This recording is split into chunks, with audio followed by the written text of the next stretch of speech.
मंडळी, अखेर आंदोलनाच्या 21व्या दिवशी असं काय घडलं की पहाटे काही सेकंदातच सोनम वांगचुक यांना आंदोलना स्थळावरून हटवण्यात आलं. पांढऱ्या चादरी, कथित मोबाईल जॅमर आणि 30 सेकंदाचं ते ऑपरेशन. नेमकं काय घडलं, चला सविस्तर जाणून घेऊया या व्हिडिओमधून. तर व्हिडिओ शेवटपर्यंत नक्की बघा. नमस्कार, मी सपना, स्वागत आहे तुमचं बातमी या चॅनलमध्ये. चॅनलला सबस्क्राईब नसेल केलेलं तर नक्की करून घ्या.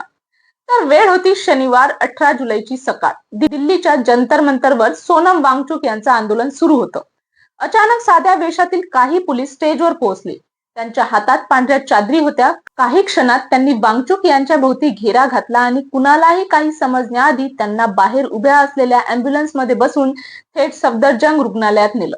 ही संपूर्ण कारवाई इतक्या वेगाने झाली की अनेकांना काय घडलं हे समजलंच नाही. आता असं म्हटलं जात आहे की दिल्ली पोलिसांनी ही जी कारवाई केली ही न्यायालयाच्या आदेशानुसार केली आहे.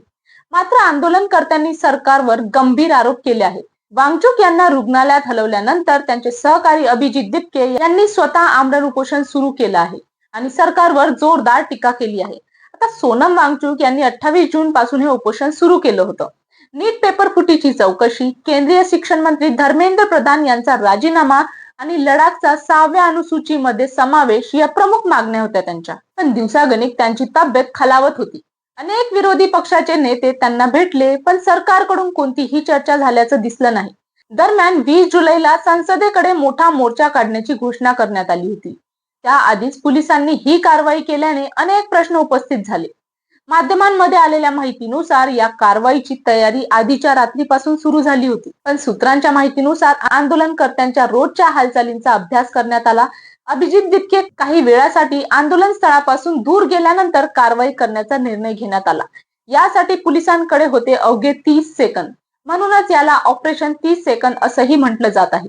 अहवालांमध्ये असा दावाही करण्यात आला आहे की कारवाई दरम्यान काही वेळासाठी मोबाईल जॅमरचा वापर करण्यात आला होता. मात्र याची अधिकृत पुष्टी आणखी झालेली नाही. त्यानंतर पोलिसांनी पांढऱ्या चादरीच्या आड वांगचुक यांना बाहेर काढलं आणि थेट रुग्णालयात दाखल केलं. सध्या सोनम वांगचुक यांच्यावर सफदरजंग रुग्णालयात उपचार सुरू आहेत. डॉक्टरांच्या माहितीनुसार त्यांची प्रकृती स्थिर आहे. मात्र दीर्घकाळ उपोषणामुळे त्यांना अशक्तपणा आणि डिहायड्रेशनचा त्रास होत आहे. दुसरीकडे अभिजित दिपके यांनी आंदोलन सुरूच ठेवण्याचा निर्धार व्यक्त केला असून 20 जुलैचा संसद मोर्चाही नियोजित वेळेनुसार काढणार असल्याचं म्हटलं आहे. आता सरकार पुढे काय भूमिका घेणार, आंदोलनाचं पुढे काय होणार आणि संघर्षाचा शेवट कसा होणार याकडे देशाचं लक्ष लागलं आहे. या संपूर्ण प्रकरणाबद्दल तुमचं काय मत आहे? पोलिसांची कारवाई योग्य होती की चुकीची? कमेंटमध्ये आम्हाला नक्की सांगा आणि अशाच सविस्तर बातम्यांसाठी बातमी चॅनलला सबस्क्राईब करायला विसरू नका. धन्यवाद.